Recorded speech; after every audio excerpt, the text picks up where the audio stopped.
Hi there, everyone. It is 4 o'clock here in New York. I'm Alicia Menendez, in today for Nicole Wallace.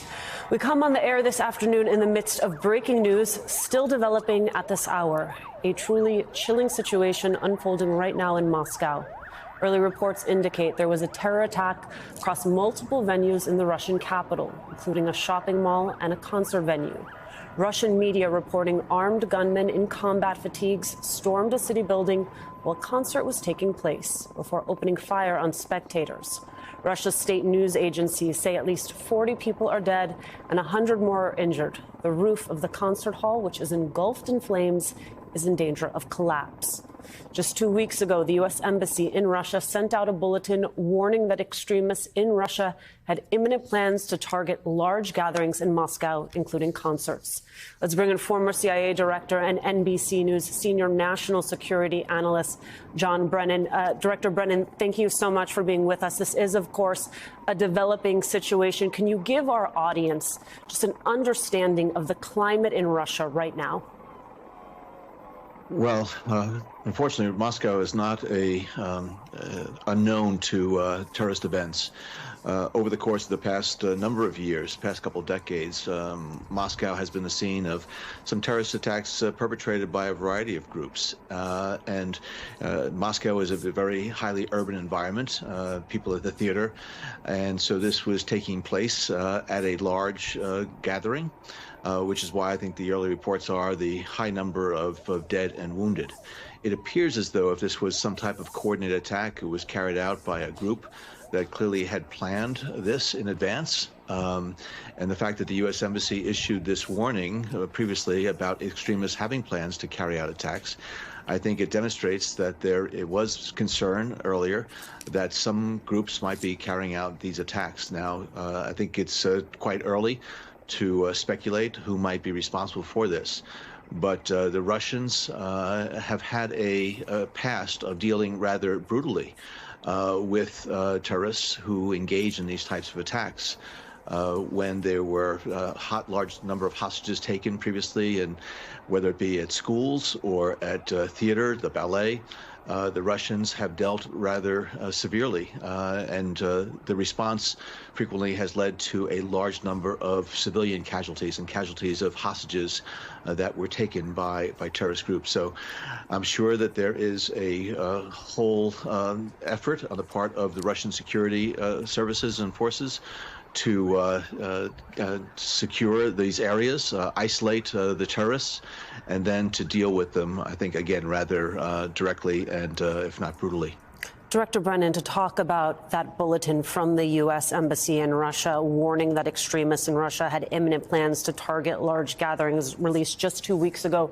Can you pull back the curtain for us and give us a sense of the type of traffic, the type of noise that leads to that type of bulletin being issued? Well, it refers to extremists, which could refer to any number of groups. But when something like this is issued, it usually is the result of some reliable information that has come in, either from human sources or from signals intelligence, from intercepted communications, and probably not just a single source, but something that has been corroborated, which is why they went out with that public warning, singling out extremists being prepared to carry out these attacks.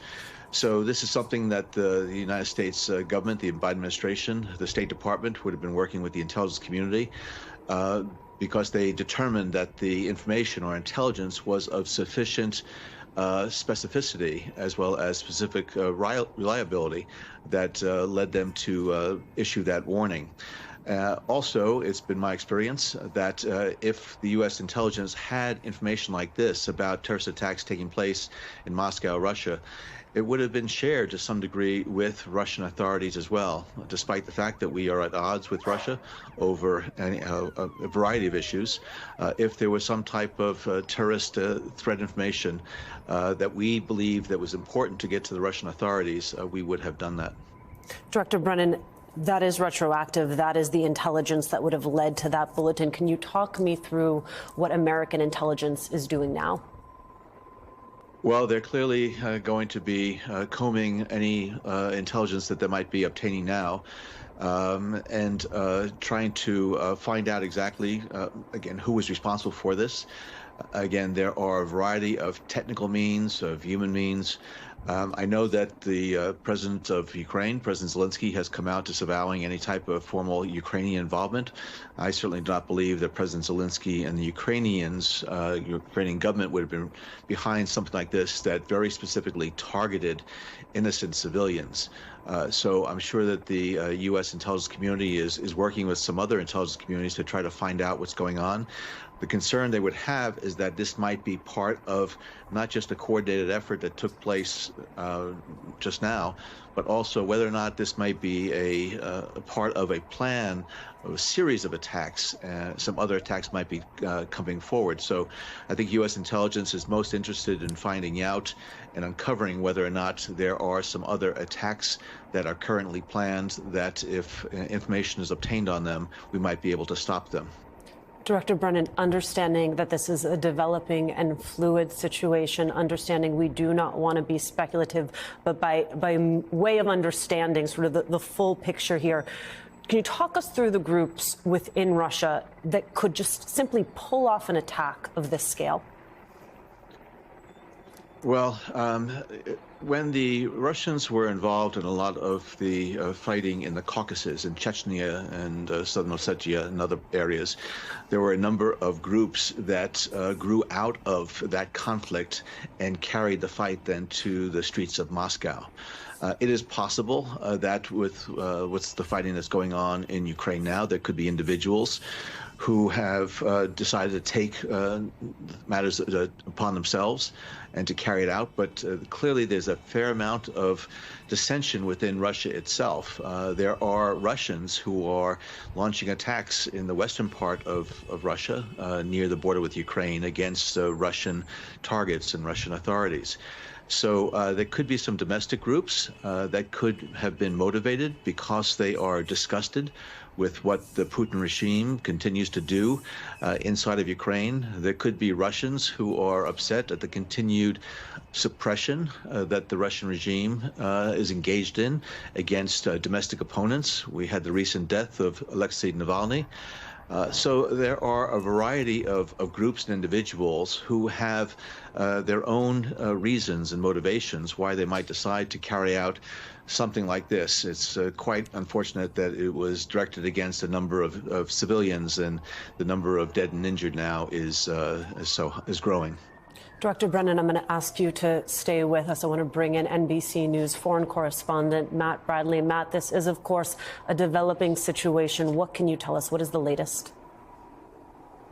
Well, it sounds like from the TASS news agency that at least 40 people were killed and at least 100 people were injured. I wouldn't be surprised if that number continues to go up as the evening wears on and rescue efforts continue. We don't know a whole lot about this situation. And as we were just talking about, the big question is here, who perpetrated this? Was it a terrorist group? Was it Ukrainians? Was it dissidents who were opposed to Vladimir Putin, who was just reelected in elections that were widely considered to be manipulated and fraudulent? So there are all sorts of people who could be behind this, including the Chechens, who back 22 years ago, they launched a similar sort of attack where they took hostages on a theater also in Moscow. That resulted in the deaths of hundreds of people, or more than 100 people, nearly 200 people, including quite a few children. This was a big disaster and one that is going to be in the minds of a lot of Muscovites and Russians as they think about this situation. They're going to be obviously looking for some sort of political motive behind this, and we haven't yet heard somebody coming out and claiming responsibility. We don't even know if the somewhere between 2 to 5 gunmen who, again, entered there wearing camouflage. It looks like they had bombs that they deployed as well. That's what started, I think, that fire that you're seeing on your screen, or we can assume that there was some sort of incendiary device because now that theater is burning. This is a situation that is definitely going to really start what is probably going to be some sort of massive sweeping crackdown in Russia, a country that we've already seen does not brook dissent, not against Vladimir Putin, nor against the war in Ukraine. So this is, probably going to start a new phase in what we've been seeing in the political crackdown throughout the country. And we can probably expect that will start very, very soon because we've already seen a lot of a lack of sympathy for political dissidents in Moscow and in Russia.